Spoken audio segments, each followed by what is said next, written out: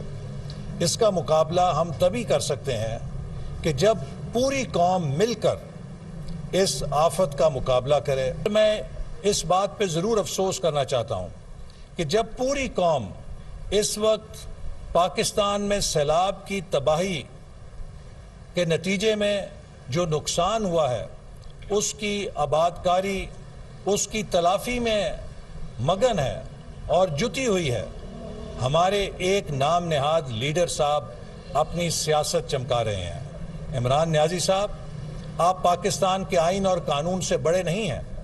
اگر آپ کی منطق مان لی جائے تو کل کو ہر قاتل، ہر جرائم پیشہ وہ 2 لاکھ 50 ہزار 10 ہزار کے جلسے کر کے کہے گا کہ میں بڑا مقبول ہوں۔ وزیر اطلاعات مریم اورنگزیب نے عمران خان کی کال کے بیان کو گیدڑ بھپکی قرار دے دیا۔ کہتی ہیں الیکشن زبردستی، رونے، چیخنے اور پیٹنے سے نہیں ہوگا، 2023 میں ہی ہوگا۔ ایک بیان میں مریم اورنگزیب نے کہا کہ عمران خان اپنی زہریلی انا میں ڈوبے ہوئے ہیں، وہ کان کھول کر سن لیں، الیکشن 2023 میں ہوں گے۔ لاڈلے بن کر زور زبردستی کی آپ کو عادت ہو گئی ہے، قانون کو ہاتھ میں لیا تو قانون حرکت میں آئے گا۔ انہوں نے کہا کہ اصل مسئلہ یہ ہے کہ عوام کو عمران خان کے فورن ایجنٹ ہونے کا پتہ چل گیا ہے، عوام کو خیرات کے پیسے ذاتی خرچ کے لیے استعمال کرنے والے عمران خان کا پتہ چل گیا ہے۔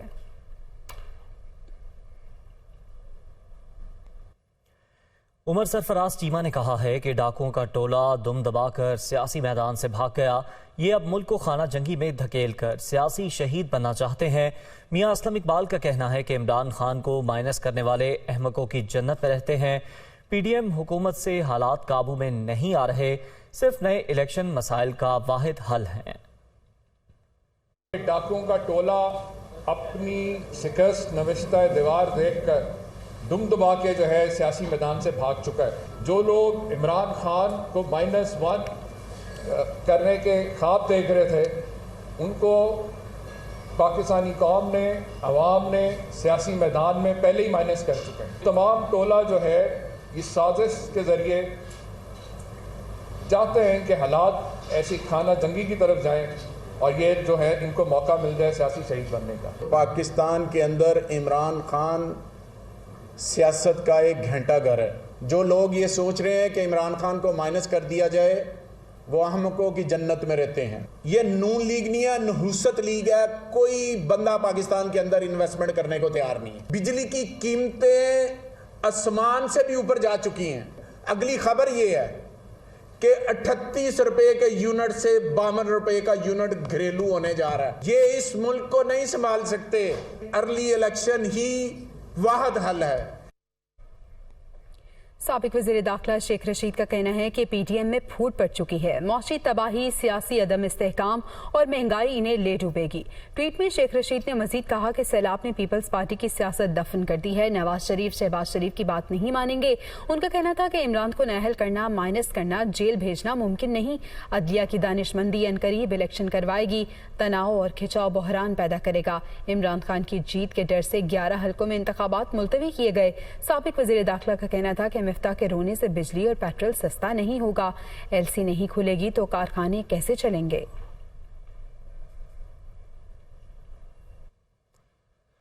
Opposition leader Sindh assembly Haleem Adil Sheikh کہتے ہیں کہ سندھ ڈوبا نہیں بلکہ ڈبویا گیا۔